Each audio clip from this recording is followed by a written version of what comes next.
Assalamu alaikum. Welcome to the program Question Answers with myself, Dura Shawar Zaidi. Inshallah, you will be able to watch this program every Friday, 6 p.m. to 7 p.m. Our today's topic is in accordance with the holy month of Ramadan and the month of blessings and forgiving. Viewers, our telephone lines are open. Please join us with your views. Your calls are very important to us, and I also have a humble request. Kindly ask questions related to the topic, and also you can ask questions in languages other than English. Thank you. Now I will take the opportunity to introduce our honorable guest on this show for this evening, renowned Alimuddin MOLANA ABBAS Mirza. Assalamu alaikum MOLANA, and welcome to the show, and thank you for joining us.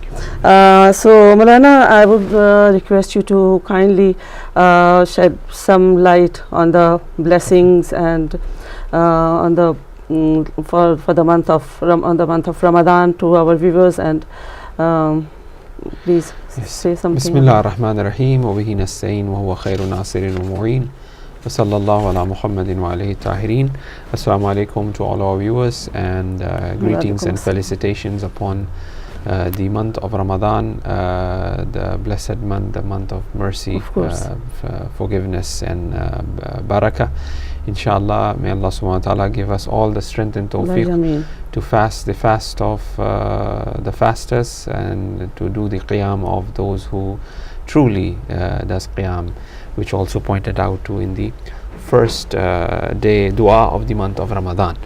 As we looked at the sermon of the Prophet last week, which the Prophet mentioned in regards to the importance of the month and what the month is, just wanted to continue from there, and also look at the wisdom behind fasting, because in Islam every act that we perform have a meaning and a reason behind it. And Allah, because Allah is the one who have prescribed that act, and His prescriptions are out of hikmat, out of wisdom. His prescriptions are for the benefit of mankind, for His perfection of His soul. Every little thing that you see, you would find that there is hikmat behind it. Well, there's a call. Bismillah. Okay. Hello, assalamu alaikum, and welcome to the show. Hello. Okay. Hello, assalamu alaikum. May I know who's calling? Yes, my name is Imran. Imran. From where, Imran? Sheffield. Okay. So what's your question, brother? Why do you need to ask me the question? Tell me. Do you have to answer my question? Do you have any question to ask on this show? I have a question. Will you answer it? Sure. We will try our best. You will answer it, yeah? MOLANA is here. He is here to answer your question. No, so please, MOLANA, I want you to answer the please question. go ahead. I'm not an alim. I'm not an alim. No, listen. You have asked the question that what is my question, so I will ask you to answer it. Can you answer it? Okay, I'll try. Please go ahead. Okay, what is the meaning of Ramadan? What is the meaning? Literal meaning. What is the meaning of the word meaning of Ramadan? What is the meaning of Ramadan? Yeah, you tell me. Okay, what is the meaning of? I'll ask MOLANA to answer this question. So MOLANA, sir, please help me. Assalamu alaikum, brother. Hello. Is he, brother? Yeah. Is he lost? Yeah.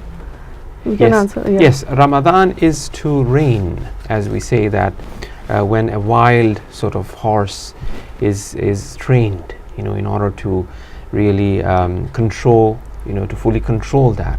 So Ramadan comes from Ramad, which really points out to that you're trying to control your soul through fast, through hunger, through worship, through nazm, through order, because Ramadan tend to provides and nazm and order to your prayers, to your eating, to your drinking, to your speech. Everything is well calculated in the month of Ramadan. So that's why they say that the name comes from that sort of training and controlling and testing, trying to sort of put that pressure upon the soul in order that it comes out shining.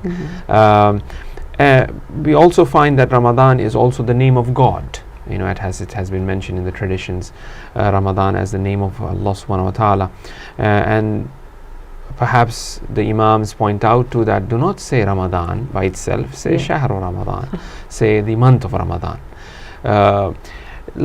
If we continue in our discussion as we're trying, I hope the brother have got the answer. However, if it's not, he wanted to know the meaning of Ramadan. Call again. Yes, he's more than welcome to. Greetings and felicitation to him as well. So, when the Prophet is pointing out to the we were talking about the hikmat, the wisdom of every little fasting. thing that we find. It comes with wisdom of Allah subhanahu wa ta'ala. As for instance, after we pray our salat, we do thalathat takbir, we're 3 times Allahu Akbar, which is mustahab. And then after that we shake hands with the people who are sitting next to us. And when we shake hands, it is as if we have returned back, as if we are seeing them for the first time. Because when I come or enter this room, if I see a brother, then I will shake hands with him. So the same way, al-salat mirajul mu'min, the worship and prayers is considered as a miraj, as an ascension of soul.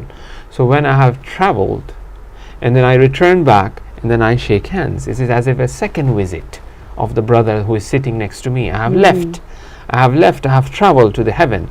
That's a uruj of my soul, that's a miraj.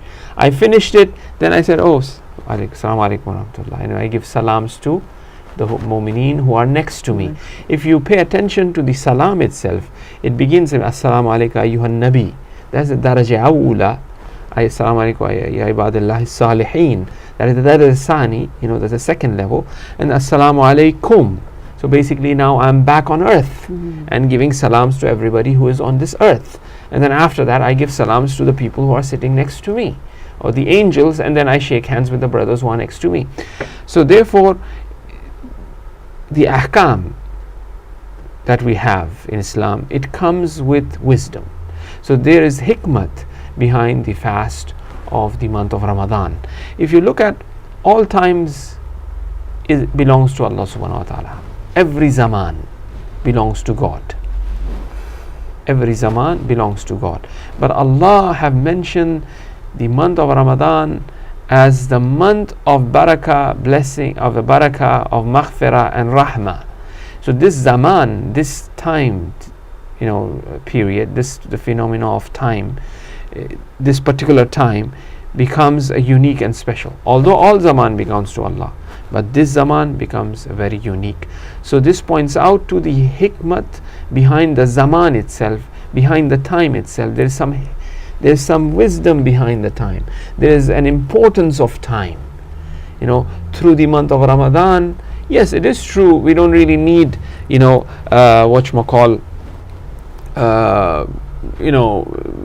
that there is a value of time. But the month of Ramadan, through Deen, through Islam, even God is emphasizing that there's something unique about the time. Now, certain times become important because of certain actions that are taking place in that time. This hour, the Hiroshima Nagasaki bombing took place by the Americans on the Japan. So that minute is a minute of silence. So something happened, so that time becomes unique and special. So within the horizontal or secular understanding, we see that there is a value of time, and that particular time itself becomes valuable. So therefore, when we are talking as a priority, bitariq al-awla, as they say, as a priority, when it comes to the vertical understanding, it becomes particular that this zaman, this time becomes unique. I think we mentioned this earlier, Allama Tabatabai in Risale Wilaya, in the very first chapter, where he's talking about practical mysticism. He talks about the value of Zahir and Batin, and he talks about the value of things that we see within the creation, and how the law, the legislative law, or the secular law, if you want to call itself, is rooted within the takwini law, within the spiritual, metaphysical reality. For example, we talked about the ownership. the law of ownership that we define, that this thing belongs to me, where does it really come from? Is it something few intellectuals they came about this law? No, this law itself of ownership is rooted in that very metaphysical principle of the ownership of Allah subhanahu wa ta'ala. Then that is the reason why the humanity tends to accept it without questioning it. Why are they accepting it without questioning it? Because it is in the very fitrah of insan to accept the ownership. So on the basis of that metaphysical principle of ownership, the horizontal principle of ownership of law is based. So therefore, when we are in the dunya giving a specific time, a unique and special because such and such thing happened, so therefore on a metaphysical realm, there is value of time. So this particular time zone, which is the time zone of the time period of the month of Ramadan, have this unique sort of reality. So that is the hikmat and wisdom behind this particular month becoming unique and special, because what Allah subhanahu wa ta'ala manifests from the heaven during this particular time. And this what manifests, this what reflects, this what comes from the divine must be fully utilized by every zaman, by every time period, by every makan. So therefore the month rotates. Now on the day of judgment, January will say that never it was the month of Ramadan in January and I did not benefit from the month of Ramadan or the blessings that is there in the month of Ramadan. Sometimes it's in December, sometimes it's in May, sometimes. So therefore the zaman itself rotates, so that every zaman during the whole year, the all 365 days that exist must benefit from that blessing that comes from Allah subhanahu wa ta'ala. Subhanallah. So that every shay and everything have the right to ask Allah subhanahu wa ta'ala, how come 364 was not night of Qadr, but day number 2 was the night of Qadr? So that the 365 day must also benefit and become night of Qadr, and 250 day of the year also must benefit, so that it rotates. And this is the reason why we pay importance to the lunar calendar. Especially now everybody is talking about the moon, the sighting of the moon. Yeah. Why not we have it, the calendar based on how we have the Gregorian calendar, like the English calendar that we have, that there is no dispute at all. There is a hikmat and reason behind that. Subhanallah. Obviously we'll be having. Mashallah, Maulana, very beautifully explained indeed. So I have another question about this, about the sermon of our Prophet.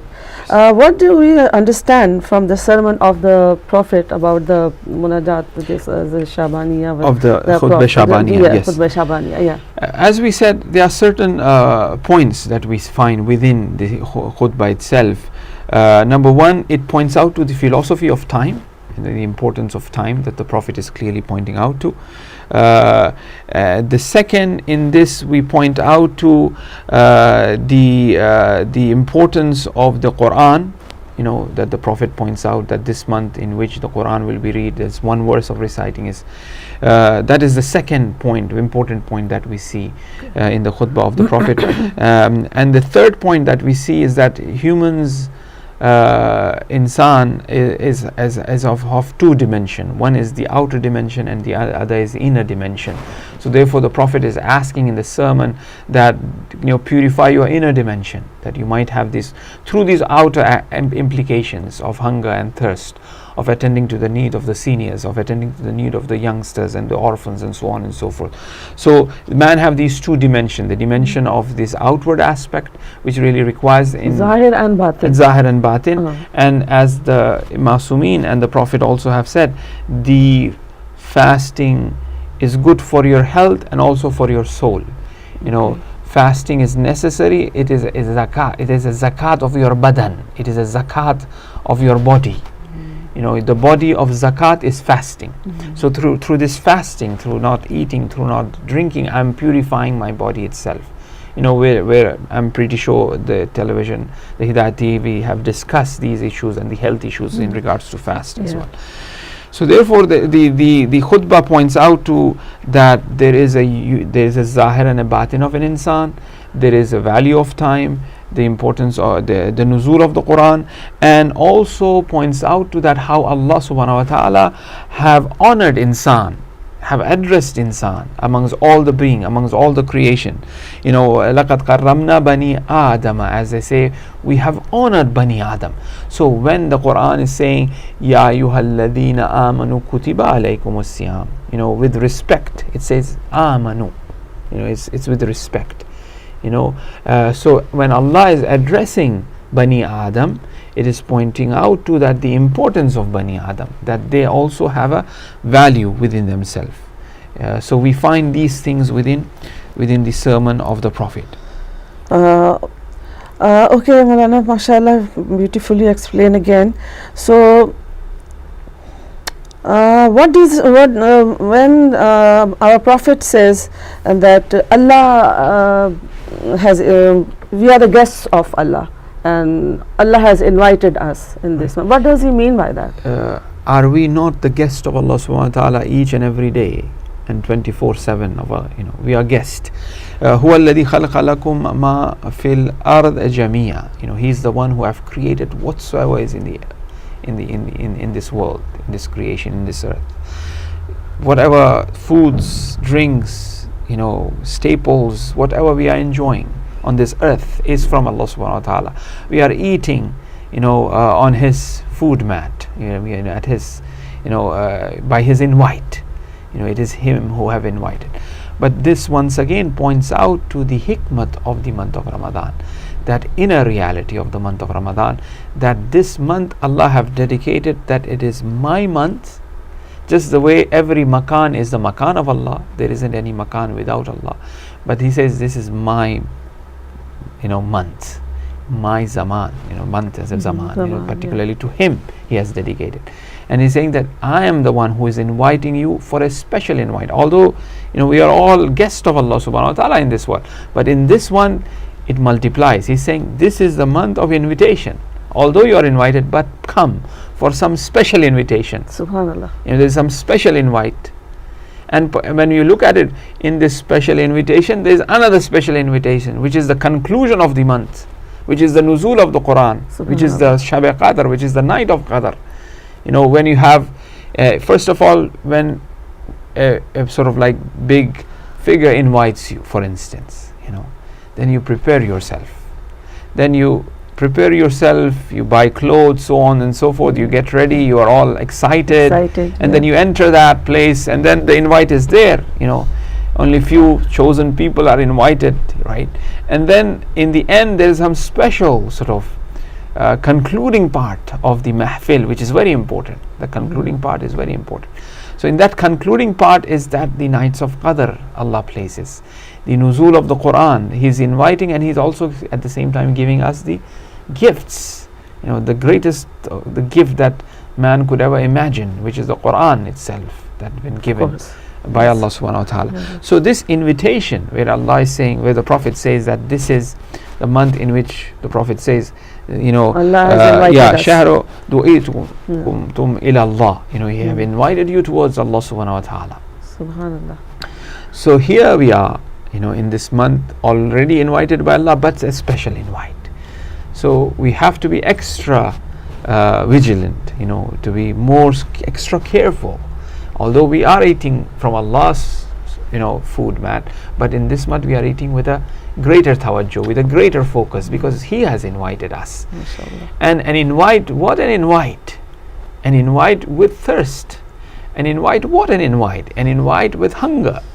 He's asking us to do these things in His month. So this is pointing out to that hikmat, as we said, the program is the wisdom, that through fasting a man becomes angel-like, because angels, they do not eat, they do not drink. Angels are always in the state of tasbih. So through the invite of Allah subhanahu wa ta'ala, when a person is sleeping, he is doing tasbih. Angels, they don't sleep, but man sleeps. But when man is sleeping, he is becoming angel-like, because his breathing Sleeping is considered as ibadat. So the month is for us to become angel-like, by not eating, by not drinking, by 24/7 of ours and every breath of ours becoming ibadat of Allah subhanahu wa ta'ala. As Hazrat Ibrahim asked Allah subhanahu wa ta'ala, wa arina manasikana, in the Quran. He says, when he made that Kaaba, Ibrahim and Hazrat Ismail, when they made that, alayhi salam, he said, oh Allah, shows us the manasik of Hajj. How are we supposed to perform it? Wa arina, so that we see. There's a roya, so that we see, right? Then angel Jibrail descended from the heaven. He descended from the heaven and he did Hajj. And Hazrat Ibrahim, was doing Hajj behind the angel. So the acts of ibadat are the acts for us to become angel-like. So when we're performing Hajj, we are doing the acts which the angels are doing. They are circumventing the Kaaba. They are praying behind Maqam Ibrahim. They are doing the Safa and Marwa. So in the month of Ramadan, we are becoming angel-like by not eating and drinking, and by making every breath of ours as tasbih. Subhanallah. So that is the hikmat behind fasting. That is the hikmat of not eating and not drinking. Oh, what is this? With eating and drinking, Muslims, they don't have to eat, they don't have to drink. Well, we are becoming angel-like by not eating and drinking. Right? We are crushing that soul. That's why Ramadan, as the brother asked, what is the meaning of Ramadan? We are training it. We are crushing it. We are pressing on our nafs of our hunger and thirst, as we are haywan, haywanun natiq, right? That's our reality. Yes. So we are crushing on that. I want that haywaniyat, so that our nutq flies, so that our speaking power, our understanding power, and our intellectual power, increases. So that is the hikmat behind fasting, and that is why it is the Shahrullah, is a month of an invite by Allah subhanahu wa ta'ala, but an invite with hunger and thirst, an invite for receiving the Quran from Allah subhanahu wa ta'ala. So, mashallah, Jazakallah Maulana, very beautifully explained indeed. So this was so we are the guests of Allah in this month, and we are honored to be His guests. Definitely. Mashallah. There are other, hikmats, wisdoms being discussed in the teachings of Ahlul Bayt alayhimus salam, in the hadith of the prophets, in the du'as of Imam Sajjad alayhi salam, in where he welcomes the month of Ramadan, and also he parts farewell. Probably after the break, we could look at can do it. So okay, Maulana, we'll leave the rest of the questions for after the break, and then so viewers, here we will go for a short break. Stay with us, we'll be right back.